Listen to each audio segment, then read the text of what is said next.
세웠고 산당에서 예배 행위를 소위 종교 행위를 했기 때문만은 아닙니다마는 여기서도 이것이 강조됨으로써 북왕국의 경우와 남왕국의 경우를 우리는 구별해서 볼 필요가 있음을 알리고 있습니다.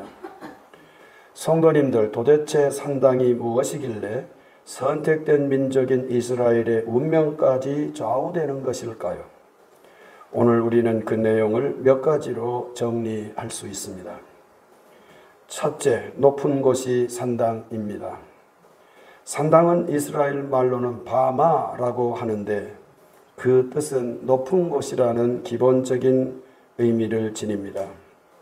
신명기 등을 보면 이 용례를 볼 수 있습니다.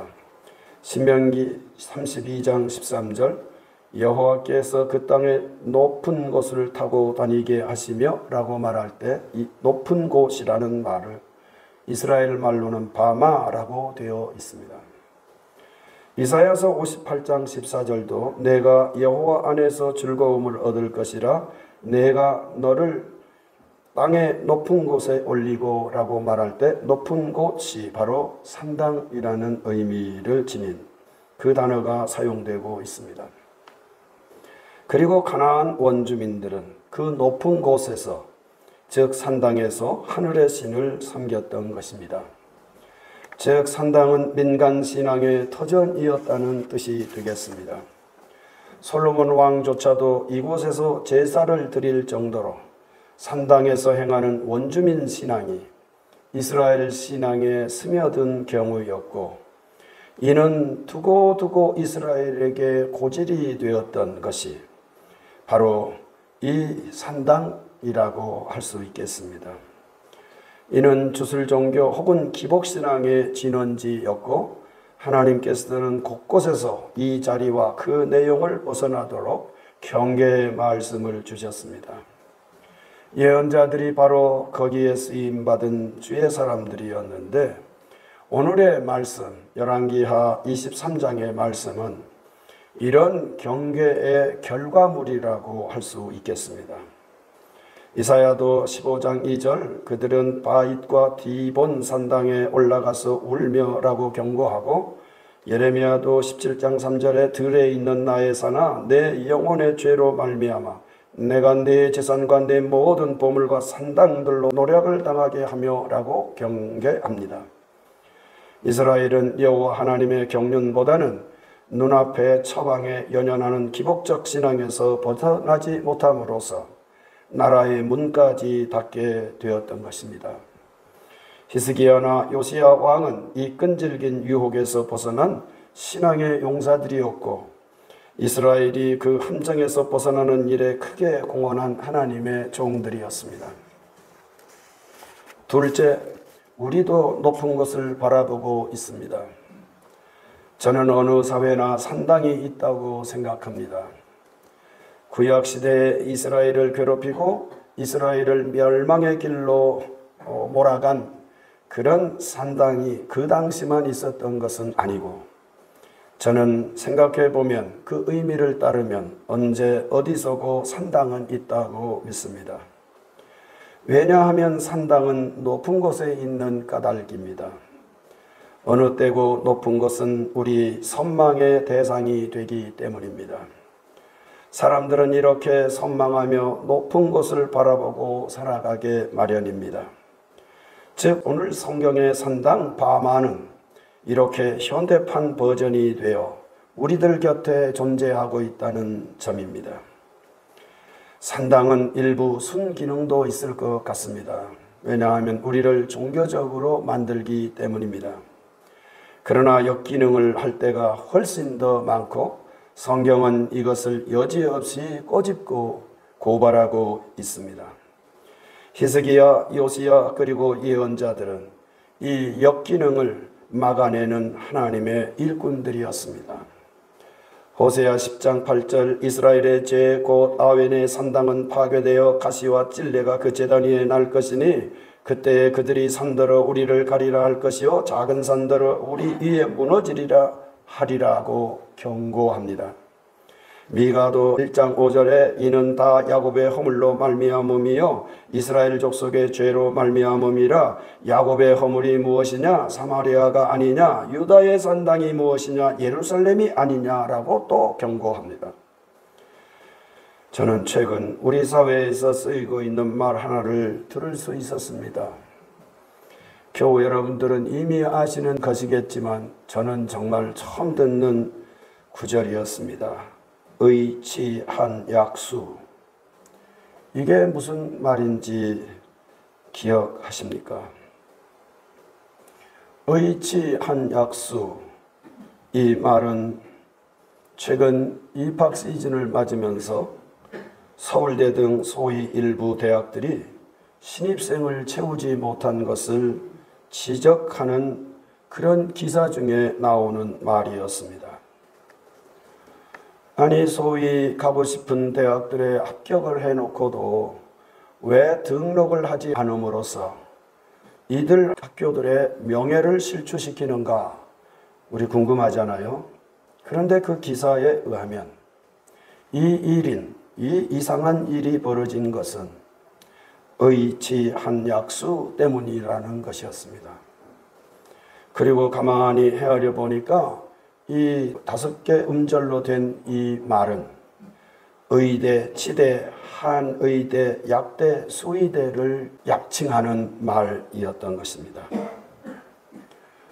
어느 대학에 정상적으로 합격했는데 그 점수를 가지고 지방에 있는 의대를 가는 것이 낫겠다 해서 어느 대학의 의대를 지원함으로써 앞서 합격한 대학들이 공간이 생겼고 이 공간을 메꾸느라고 그들 대학들은 이 학교가 시작되었음에도 불구하고 소동을 겪었다는 것입니다. 의치한 약수라는 말은 수험생을 두고 있는 가정들 혹은 수험생들 혹은 넓혀서 우리 사회가 무엇에 몰두하고 있는지를 정확하게 보여주는 그런 낱말, 만들어진 그런 구절로 생각합니다. 그리고 우리 사회에 생각 있는 이들은 이런 현상을 크게 걱정하고 있습니다. 저는 한국은행 총재인 이창용이라는 분을 제 나름대로는 요즘 주목하고 있습니다. 그분이 하는 직함에 맞는 일은 경제를 어떻게 가꾸느냐 하는 것이지 않겠습니까? 그분이 혼자서 한 건 아니겠습니다만은 그분이 발표한 최근의 보도는 생각이 있는 분들에게는 크게 부담스러운 뉴스였습니다. 그분은 지금 계엄이라고 하는 이 사회적 어떤 혼란을 겪어가면서 적어도 한국은행이라고 하는 그런 공직, 그런 직함, 총재라는 직함을 수행하면서 정직하게 그 직함에 맞는 연구 결과에 의하면 우리 사회는 6조 4천억 정도의 손실을 입고 있다고 말하고 있었습니다. 그런데 저는 그가 경제적인 어떤 식견을 가지는 말보다는 우리 사회가 해결해야 할 가장 중요한 일은 입시 문제라고 하는 것을 최근에도 거듭 말하는 것을 보고 이 양반 봐라. 총재님을 양반이라고 해서 박복신 장로님 싫어요? 이분 봐라. 이렇게 생각하는 분도 있네. 우리 교우들 중에서도 성함을 아는 분일 수도 있는데 김누리라는 어느 교수분은 교육개혁이야말로 우리 사회의 최우선 과제라고 공감하고 있었습니다. 그분이 생각하는 교육개혁은 뜻밖에도 선생님들이 국회의원에 출마할 수 있도록 법이 개정되어야 하고 선생님들이 자유롭게 창조적으로 학생들을 가르칠 수 있는 교육 환경을 만드는 것이라고 말하고 있었습니다.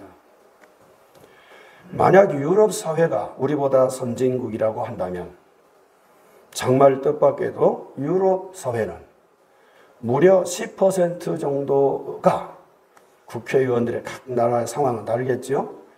평균적으로 한 10% 정도를 선생님들이 국회의원으로 선출되도록 법이 제정되어 있고, 선생님들은 그 법의 뜻에 충실한 그런 사회를 구성하고 있다는 이야기였습니다.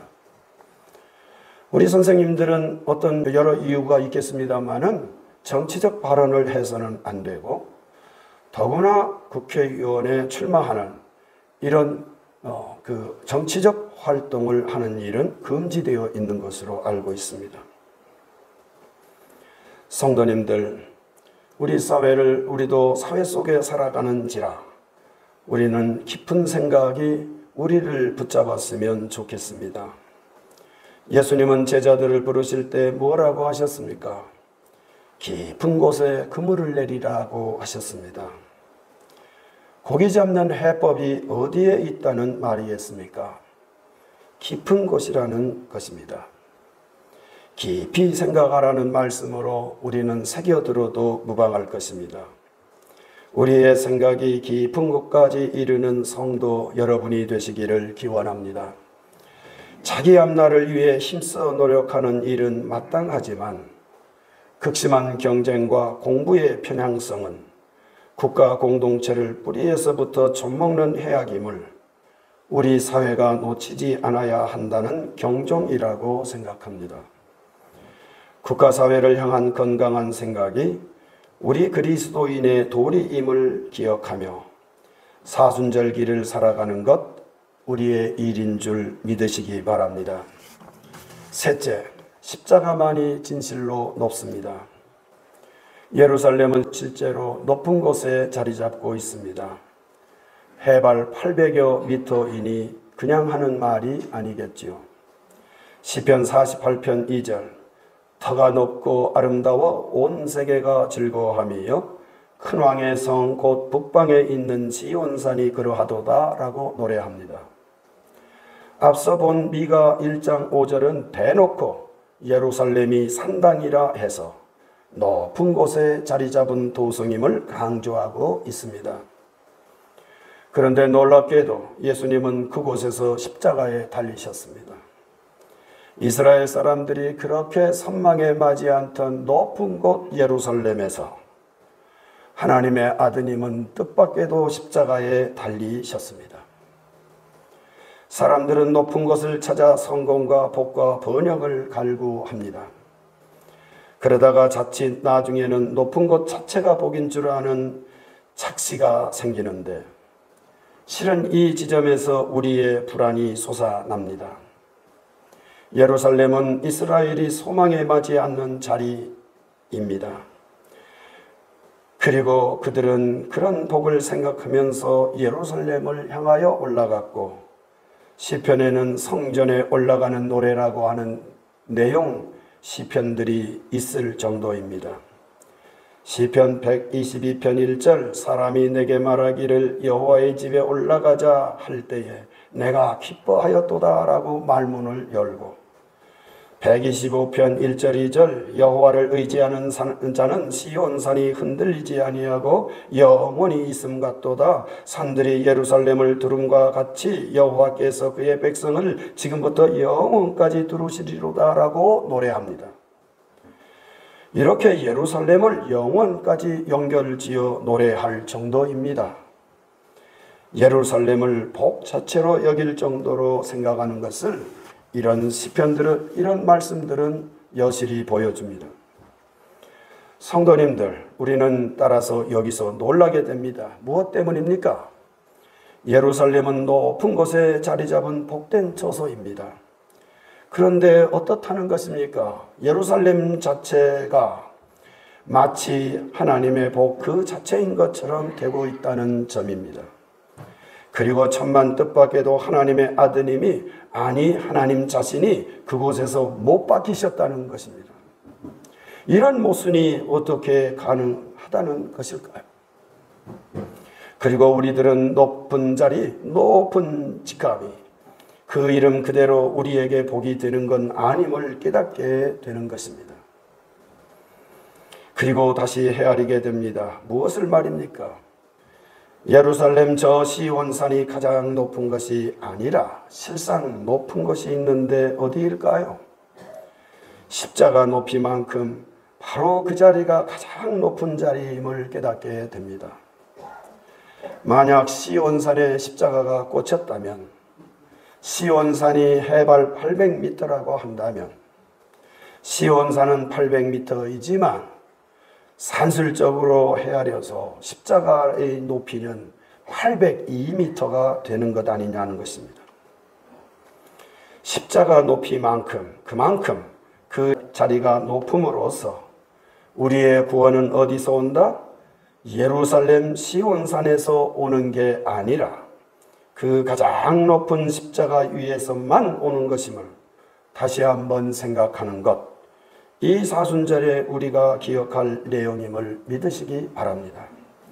오늘 누가복음은 이 내용을 극적으로 보여줍니다. 예수님의 십자가형을 집행하던 로마 군대의 백부장이 무엇라고 말합니까? 가장 먼저 저분은 진실로 의인이었노라고 시인하고 있다는 사실입니다. 예수님께서 저 무정한 사람들의 고함 속에서 천만 뜻밖에도 높은 곳에서 십자가에 달리시는데, 놀랍게도 그 무정하고 무지한 사람들 중에서 놀랍게도 저분은 의인이었다라는 말이 최초로 그 십자가 주변에서 나오고 있다라는 점, 우리의 예상을 뛰어넘는 놀라운 부분 지점이라고 할 수 있겠습니다. 이것이 바로 오늘 십자가의 신비라고 생각합니다. 그런 뜻에서 구원은 어디에서 오는 것입니까? 십자가에서 온다는 점입니다. 왜냐하면 십자가는 의인이 되는 시발점이 되는 것이기 때문입니다.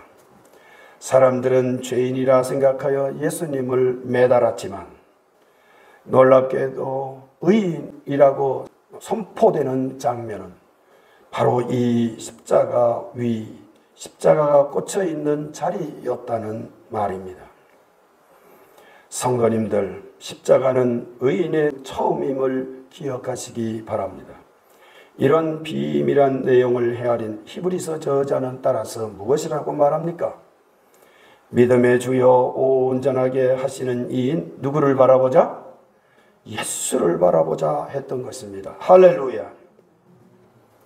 우리가 선망에 맞이하는 높은 것보다도 더 위에 계시는 예수님, 우리 구원은 세상 사람들이 선망하는 높은 곳들, 세상의 산당에서 오는 게 아니라 그보다 십자가만큼 더 높은 곳에 계시는 예수님, 그분의 십자가로부터 오는 것임을 온전히 믿고 따르는 이들이 누구? 바로 우리 그리스도인임을 꼭 붙잡고 살아가는 절기가 우리 사순절기임을 기억하시기 바랍니다.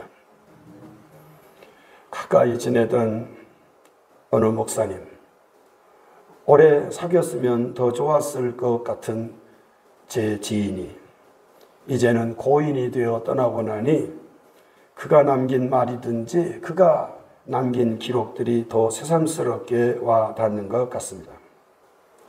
그가 한 말 중 하나, 여호와는 나의 목자시니 내게 부족함이 없으리로다. 그는 이 구절을 읽으면서 다윗은 어떤 연유로 이렇게 노래할 수 있었는가? 라고 물었습니다. 저는 처음 그분의 질문을 받고 참 싱거운 질문도 하는구나 라고 생각했습니다. 왜냐하면 이스라엘 사람이라면 혹은 신앙인이라고 한다면 그 사람은 이렇게 자연스럽게 고백하는 것 외에 무슨 다른 방법이 있을까 생각했기 때문입니다. 그런데 그분은 그렇게 생각하지 않았습니다. 여호와는 나의 목자시니 내게 부족함이 없으리로다 라고 하는 고백은, 이런 고백이 다윗으로부터 나온 데는 큰 사실이 하나 있다는 것입니다. 그 사실이란 다름 아니고 다윗 자신이 목자이기 때문이라고 말하였습니다. 처음에는 그 말이 그렇게 싱거운 말일 수 없다고 생각했지만 가만히 헤아려 보니 사실은 제가 착안하지 못했던 대단한 안목임을 깨닫게 되었습니다.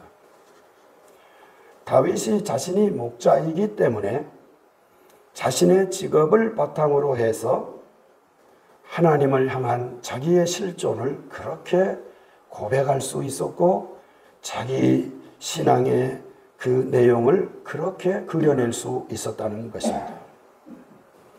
만약 다윗이 목자가 아니었다면 다윗은 100번 죽었다 깨어나도 이런 고백은 할 수 없다는 것이 그의 논점이었습니다.